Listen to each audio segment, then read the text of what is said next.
Assalamualaikum warahmatullahi wabarakatuh. Halo teman-teman semua, perkenalkan nama saya Suci Ofenisa dengan NIM 2335448. Saya dari Prodi Pendidikan Guru Sekolah Dasar. Di sini saya akan membuat sebuah video tentang praktik membaca sebagaimana untuk memenuhi tugas ujian akhir semester dengan mata kuliah keterampilan berbahasa Indonesia dan dosen pengampu Ibu Nana Fauzina Azima MPD. Membaca nyaring. Apa itu membaca nyaring? Membaca nyaring adalah kegiatan membaca teks dengan suara keras atau terdengar. Dalam membaca nyaring, pembaca mengucapkan kata-kata dengan jelas dan keras agar orang lain bisa mendengarnya. Kegiatan ini sering dilakukan untuk membantu memahami teks lebih baik, meningkatkan kemampuan berbicara, atau membiasakan diri dengan pengucapan kata yang benar. Membaca nyaring juga sering digunakan dalam kegiatan pembelajaran seperti di sekolah atau kelompok diskusi. Tujuan membaca nyaring.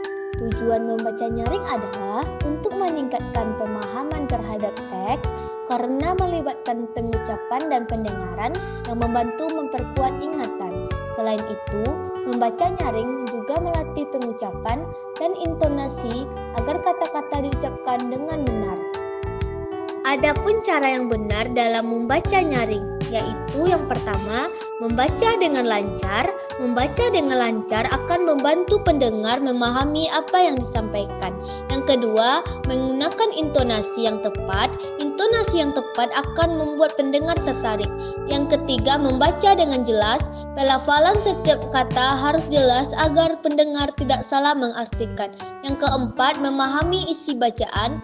Memahami isi bacaan akan membuat pembaca lebih nyaman dan santai. Yang kelima, menggunakan tanda baca yang sesuai. Perhatikan tanda baca yang digunakan. Yang keenam, menambahkan ekspresi.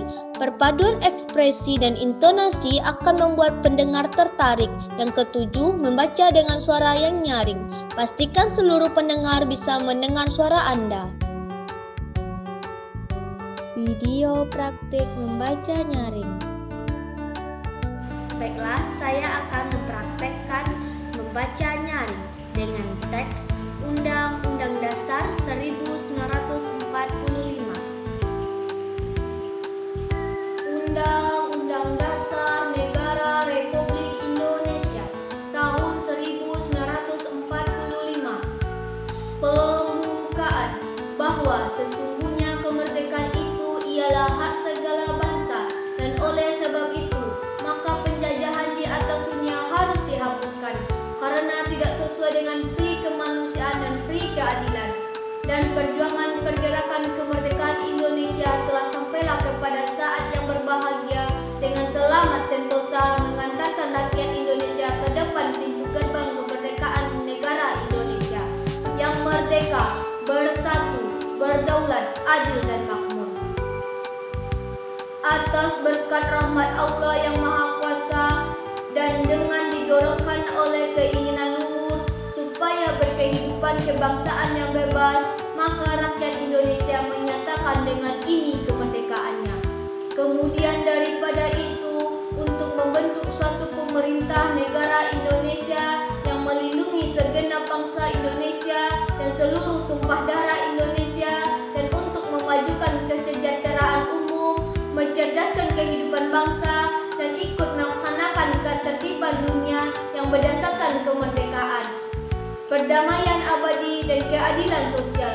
Maka disusunlah kemerdekaan kebangsaan Indonesia itu dalam suatu Undang-Undang Dasar Negara Indonesia yang terbentuk dalam suatu susunan negara Republik Indonesia yang berkedaulatan rakyat dengan berdasarkan kepada ketuhanan yang Maha Esa, kemanusiaan yang adil dan beradab, persatuan Indonesia, dan kerakyatan yang dipimpin oleh hikmat kebijaksanaan dalam permusyawaratan perwakilan, serta